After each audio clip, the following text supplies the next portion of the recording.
Bien-aimés dans le Seigneur, nous voulons maintenant partager la parole du Seigneur dans le livre de Luc, au chapitre 6, verset 46, et nous lisons avec pasteur Maman Apôtre. Luc chapitre 6, verset 46. Nous lisons au nom du Seigneur. Pourquoi m'appelez-vous Seigneur, Seigneur, et ne faites-vous pas ce que je vous dis? Bien-aimés dans le Seigneur, que la miséricorde du Seigneur Jésus-Christ soit avec nous tous, et qu'en ces jours bénis, nous puissions voir la lumière poindre déjà à l'horizon pour nos vies qui attendent toujours du Seigneur sa gloire. Et en écoutant ce passage, nous pouvons même nous situer à cette période où tout le monde crie jusqu'à quand, Seigneur? Pourquoi pas moi, Seigneur? Ou pourquoi seulement moi, Seigneur? Seigneur, fais ceci. Seigneur, fais cela. Ce sont des cris qui sortent de nos cœurs. Parce que nous savons que lui-même l'a si bien dit, sans moi, vous ne pouvez rien faire. Mais avec Dieu, nous ferons des exploits.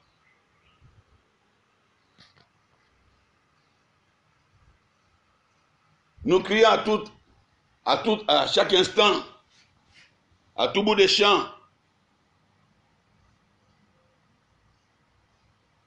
Nous adressons à tout moment nos prières à Dieu, à Jésus-Christ qui est notre Seigneur. Mais voilà qu'aujourd'hui, le même Jésus nous interpelle.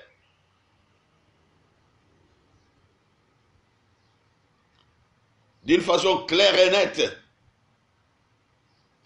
Pourquoi m'appelez-vous Seigneur, Seigneur, et vous ne faites pas la volonté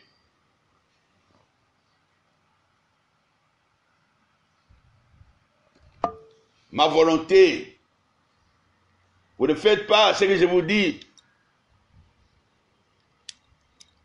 Eh oui, Seigneur. C'est une vérité, bien-aimé dans le Seigneur. Comment puis-je faire la volonté de Dieu? Et qui peut faire ce que Jésus dit?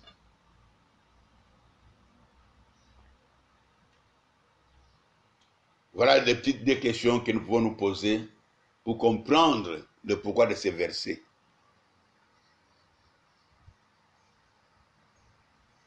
Ne peut faire ce que Jésus dit, ou ne peut faire la volonté du Père, du Christ, que celui qui a la connaissance.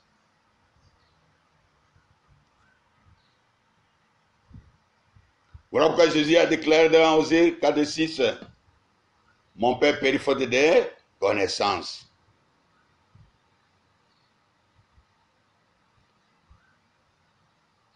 Voilà le premier point qui fait que nous puissions crier, Seigneur, Seigneur, Seigneur. Et sa seigneurie reste muette. Seigneur, Seigneur, Seigneur. Et il ne répond pas. De quel Seigneur tu parles? Bienvenue dans le Seigneur, de quel Seigneur? Et qui est d'abord le Seigneur? Le Seigneur, c'est qui? C'est un maître, un souverain. Le maître, c'est celui qui commande, qui enseigne, qui commande.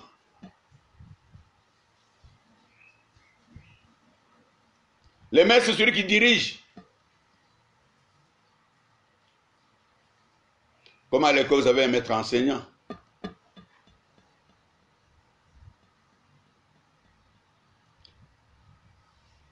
Il y a des bons maîtres et des mauvais maîtres. Mais Jésus-Christ, lui, c'est un bon maître. Il ne s'impose jamais dans la vie d'une personne. Il ne force jamais personne à le suivre.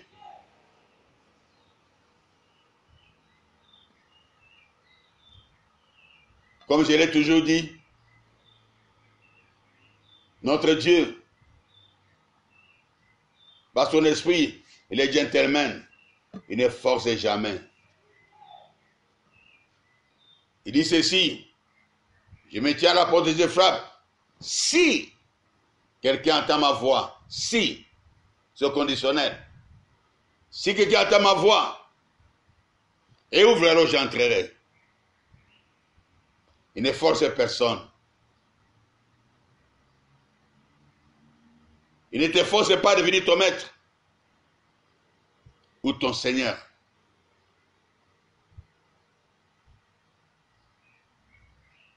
Voilà, bien-aimé dans le Seigneur. Lui, c'est un bon maître. Car lorsqu'il vient dans ta vie, c'est pour t'éclairer. C'est pour te bénir. C'est pour combattre pour toi. C'est pour t'élever. C'est pour te donner de l'espoir, de l'avenir, te donner la paix. Alléluia. La joie. La joie de vivre dans ce monde. Et beaucoup d'autres choses, comme on avait vu l'autre fois, dans Galatiens verset 22, les fruits de l'esprit. L'amour, la paix, la joie, la patience, la bienveillance, l'amitié de soi, la fidélité, tout cela, il t'apporte en tant que Seigneur. Mais il attend tout simplement de toi que tu les choisisses lui. Pas quelqu'un d'autre. Lui seul. Oui, je confirme que je vais m'être jaloux.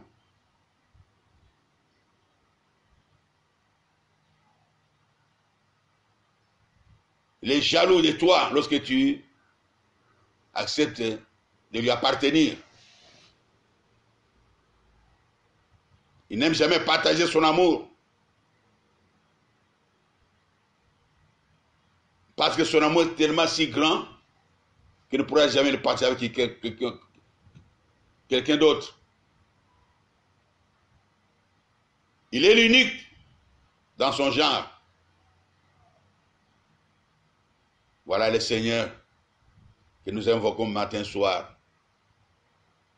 Lui seul est capable de répondre aux prières des saints. Lui seul. De résoudre n'importe quel problème pour sa gloire et à son temps. Alors, lorsque nous l'appelons Seigneur, Seigneur, Seigneur, est-ce qu'il répond? Non, bien-aimé. Voilà pourquoi nous croupissons encore dans la misère. Voilà pourquoi nous tournons encore en rond.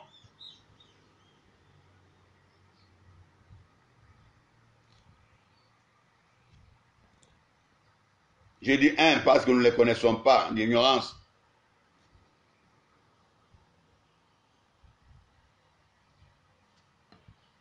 Bien-aimé dans le Seigneur. De deux. Parce que nous voulons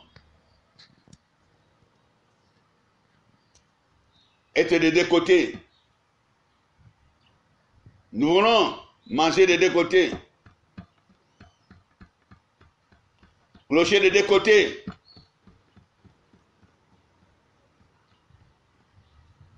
Ça prouve, bien-aimé,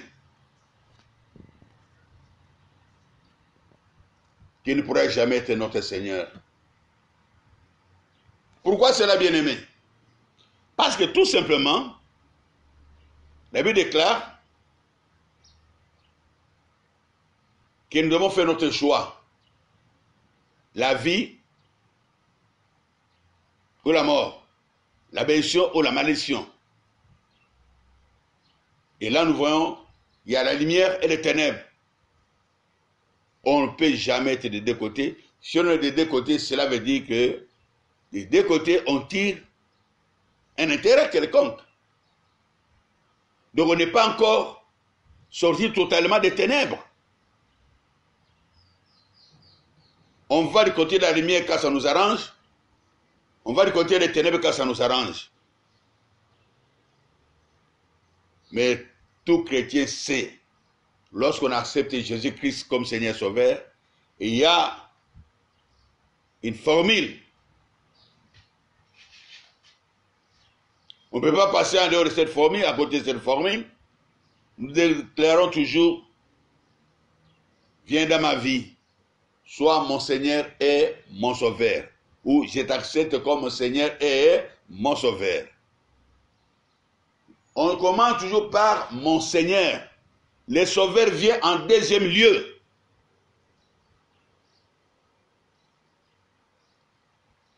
C'est ça le grand problème. Beaucoup de gens connaissent Jésus seulement comme Sauveur.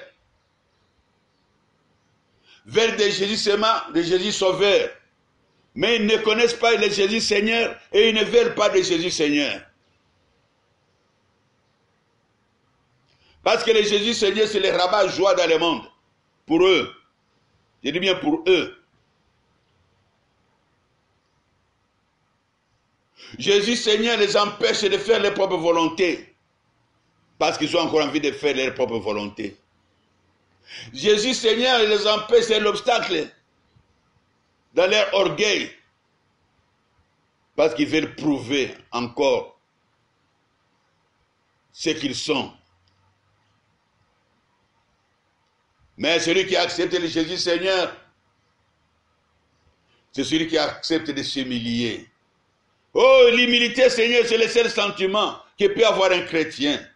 Parce que c'est le sentiment qu'avait Jésus-Christ sur la terre. Il n'a pas regardé à la rachette égale au Père.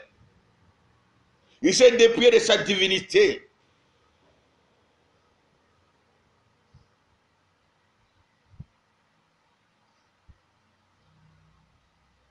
Pour accepter l'inacceptable. Afin de gagner. Afin de gagner le monde. Pour son Père. Celui qui accepte Jésus Seigneur, la première des choses qu'on doit avoir à lui, c'est l'humilité. Accepter de descendre. Accepter de ne plus s'appartenir. Accepter de devenir zéro. Accepter de disparaître. Pour lui. Que lui apparaisse.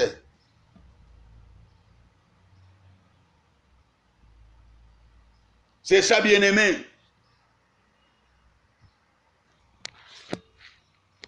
La grande condition pour que Jésus soit ton Seigneur. Tu n'as plus de prétention dans la vie. Pourquoi? Parce que tu attends tout de lui. Tu fais de lui le commandant en chef de ta vie.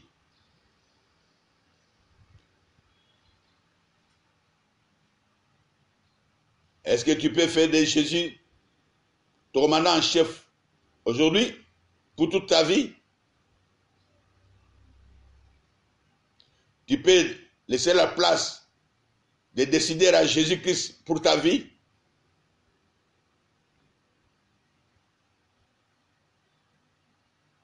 Alors, bien-aimé, je connais un jeune homme qui était à la fin de ses études bibliques pour devenir pasteur. Il était très intelligent, il brillait, il avait des projets pour aller continuer ses études à l'étranger. Et c'était normal. Il était convaincu parce qu'il croyait à ses capacités et à la volonté du Seigneur. Lorsqu'il a terminé, faisant les démarches pour sortir du pays, et à l'intérieur du pays, il y avait un besoin terrible, criant. Il y avait un manque d'un pasteur dans une communauté. Le pasteur était tellement malade, un expatrié. Il devait rentrer vite dans son pays pour qu'on puisse les soigner. Alors, on a demandé à notre jeune homme d'aller les remplacer là-bas jusqu'à ce qu'ils soient guéris, jusqu'à ce qu'ils reviennent. Oh, il était tellement fâché. Tellement fâché. Il dit non, moi j'ai fait mes démarches pour sortir du pays. Si on m'envoie là-bas, là-bas il n'y a pas de consulat, comment je vais faire? Là-bas il n'y a pas tous les moyens nécessaires pour entrer en contact avec les ambassades. Mais comme il ne pouvait rien faire, c'est à contre-cœur qu'il est allé à l'intérieur du pays pour remplacer le pasteur expatrié qui devait rentrer chez lui en Espagne.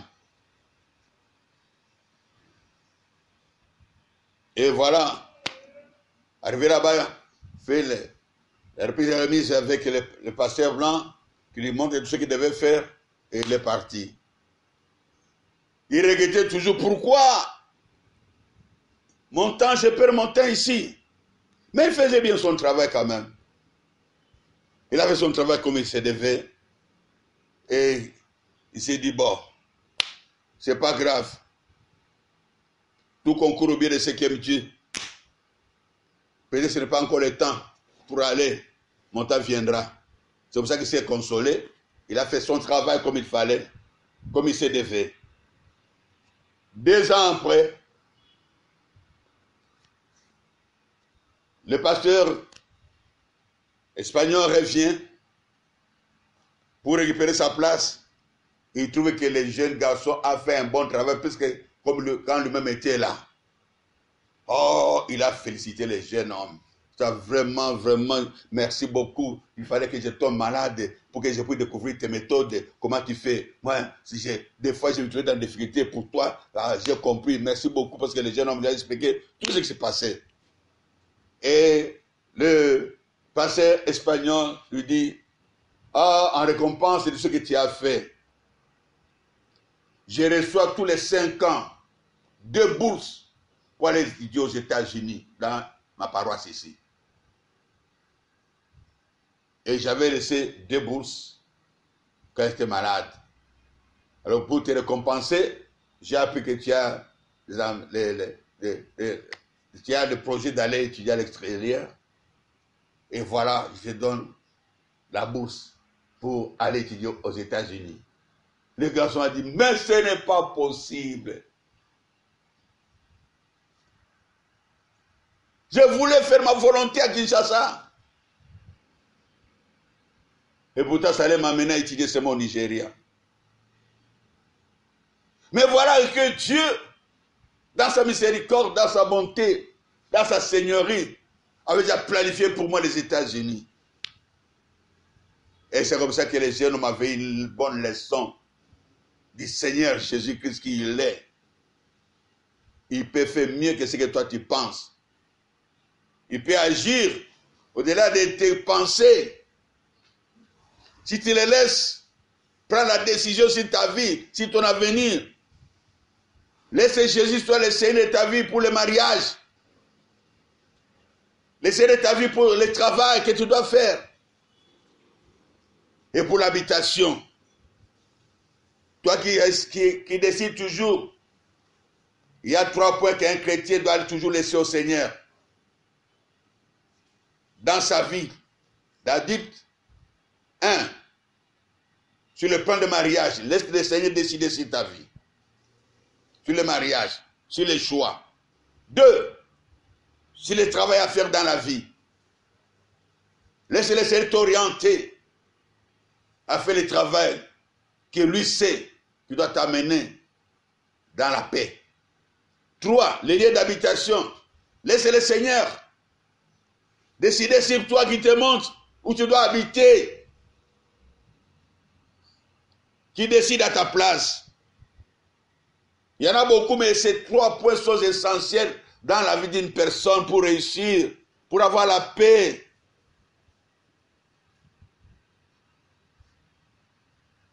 Nous cherchons seulement toujours le Seigneur.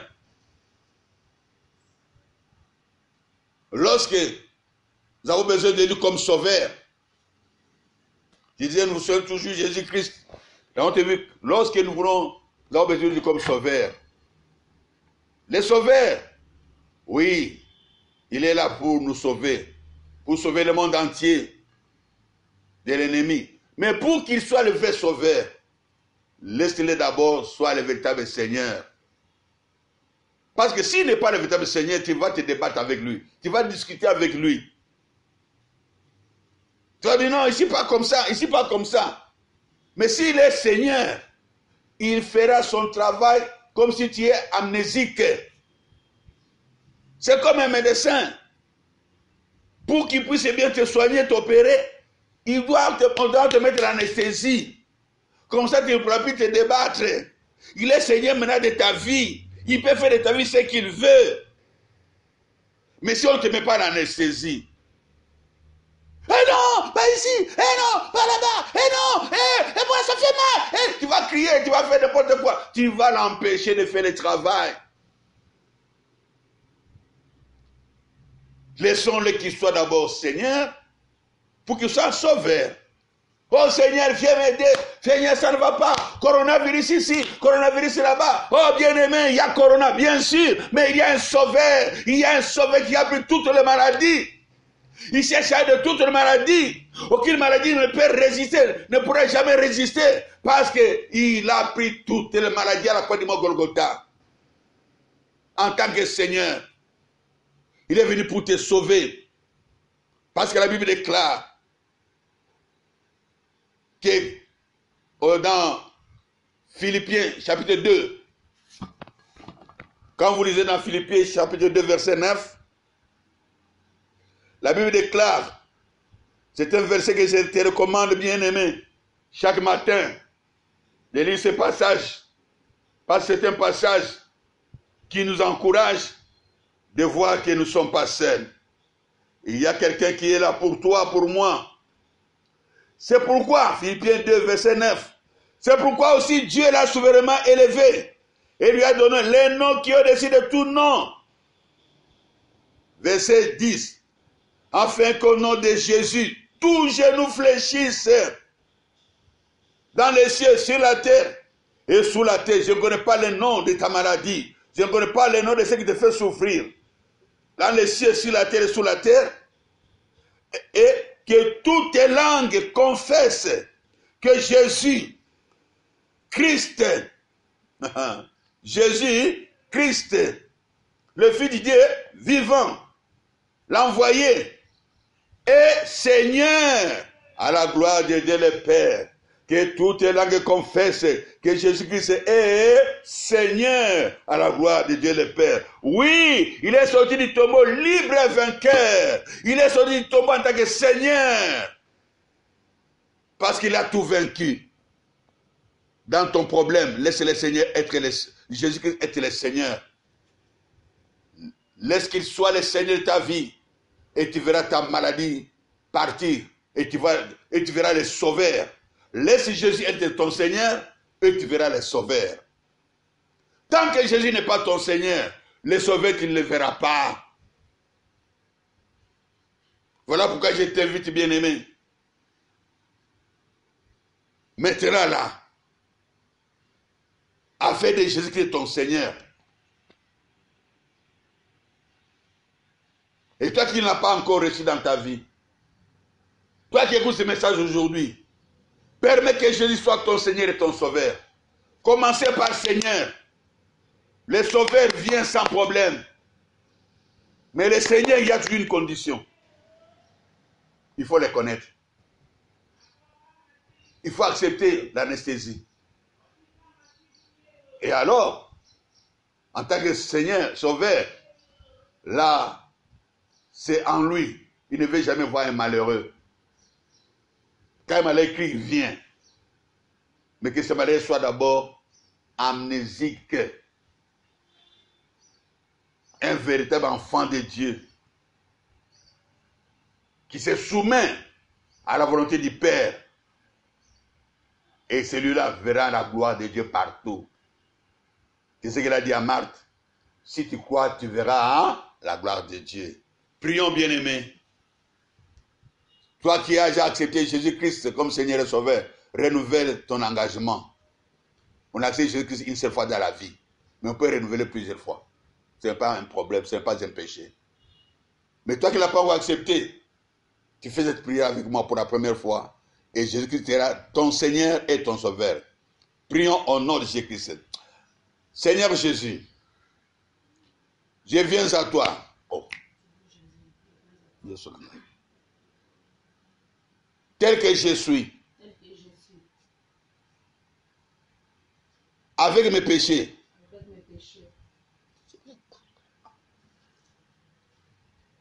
Et je te demande de me pardonner. Et de me purifier.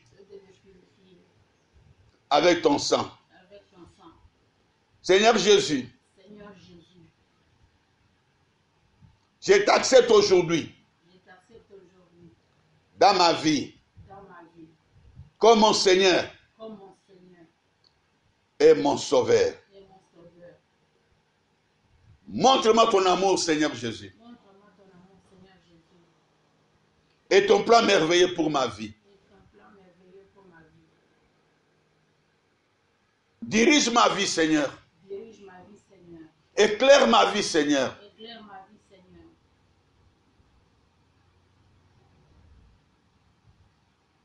Chaque jour de ma vie. Je m'abandonne entre tes saintes mains. Que ton Esprit de Dieu soit avec moi tous les jours de ma vie. Au nom de Jésus-Christ. Amen. Et je vais prier pour toi qui as accepté Jésus-Christ pour la première fois. Tendre Père, je te rends grâce pour ce moment merveilleux que tu nous accordes. De voir, Seigneur, nos bien-aimés, t'accepter comme Seigneur et Sauveur. Je sais qu'il y a une fête au ciel.